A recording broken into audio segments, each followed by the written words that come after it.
क्या आपने कभी सोचा है कि जब कोई करेंसी टूटती है तो क्या वाकई देश की अर्थव्यवस्था भी टूटने लगती है? डॉलर के मुकाबले रुपया 91 के पार पहुंच गया है। सुर्खियां डराने वाली हैं, निवेशक घबराए हुए हैं, लेकिन एक्सपर्ट्स कह रहे हैं कि घबराने की नहीं, समझने की जरूरत है। आखिर क्यों? रुपया 91 के पार सिर्फ आंकड़ा या बड़ा संकेत? दिसंबर 2025 में भारतीय रुपया पहली बार अमेरिकी डॉलर के मुकाबले 91 के स्तर को पार कर गया। ये सिर्फ एक नंबर नहीं है, बल्कि एक मनोवैज्ञानिक सीमा है। जैसे ही ये स्तर टूटा, बाजार में हलचल तेज हो गई। आम निवेशक से लेकर बड़े फंड मैनेजर्स तक यही सवाल पूछने लगे, क्या भारतीय अर्थव्यवस्था मुश्किल में है? साल 2025 में अब तक रुपया करीब 6% कमजोर हो चुका है और एशियाई करेंसीज में ये सबसे खराब प्रदर्शन करने वालों में शामिल हो गया है। इसी दौरान भारतीय शेयर बाजार भी दबाव में रहे हैं और विदेशी निवेशकों की लगातार बिकवाली ने माहौल को और नकारात्मक बना दिया है। लेकिन कहानी का ये हिस्सा जितना डरावना दिखता है, पूरी तस्वीर उतनी ही संतुलित भी है। आरबीआई की कोशिशों के बावजूद दबाव क्यों? भारतीय रिजर्व बैंक ने रुपए को संभालने के लिए कई कदम उठाए। विदेशी मुद्रा बाजार में दखल, डॉलर की आपूर्ति बढ़ाना, दिसंबर 2025 में 25 बेसिस पॉइंट की रेपो रेट कटौती। इन सब के बावजूद रुपए पर दबाव बना रहा। सवाल उठता है, अगर केंद्रीय बैंक इतना सक्रिय है तो गिरावट क्यों नहीं रुक रही? यहीं से एक्सपर्ट्स का नजरिया सामने आता है। नीलकंठ मिश्रा की अहम राय, डर नहीं, संतुलन।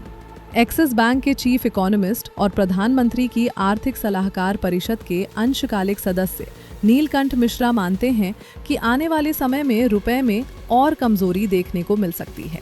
लेकिन वे साफ कहते हैं, ये किसी बड़े संकट का संकेत नहीं है। उनके मुताबिक आरबीआई को किसी एक मैजिक नंबर को बचाने की जिद नहीं करनी चाहिए। बाजार को स्वाभाविक रूप से संतुलन बनाने देना ज्यादा बेहतर होता है। मिश्रा याद दिलाते हैं कि भारत के पास इस वक्त करीब 685 से 690 अरब डॉलर का विदेशी मुद्रा भंडार है, जो किसी भी बाहरी झटके से निपटने के लिए पर्याप्त से ज्यादा है।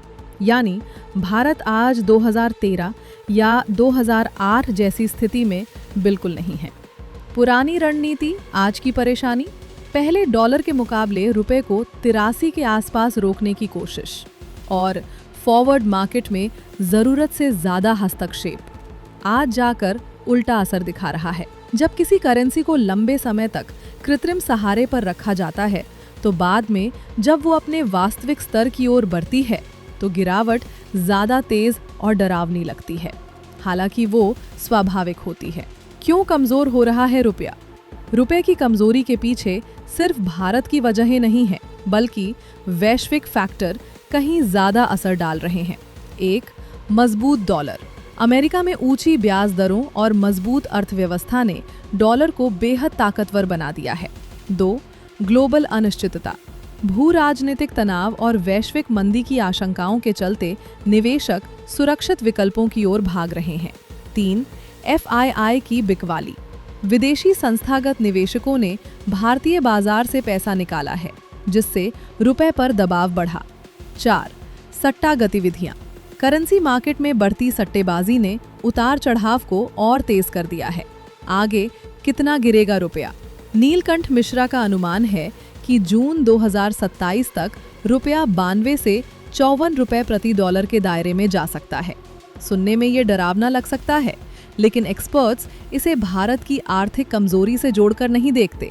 असल में कई बार करेंसी का कमजोर होना निर्यात को बढ़ावा देता है और अर्थव्यवस्था को संतुलित करने में मदद करता है, बशर्ते ये गिरावट नियंत्रित और क्रमिक हो। क्या भारतीय अर्थव्यवस्था सुरक्षित है? इस सवाल का जवाब ज्यादातर अर्थशास्त्री हाँ में देते हैं।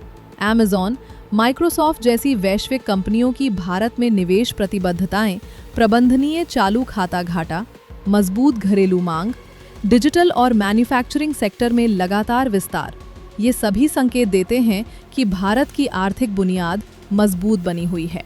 अमेरिका भारत ट्रेड डील पर सतर्कता क्यों? Neelkanth Mishra America Bharat trade deal को लेकर भी सतर्क नजरिया रखते हैं।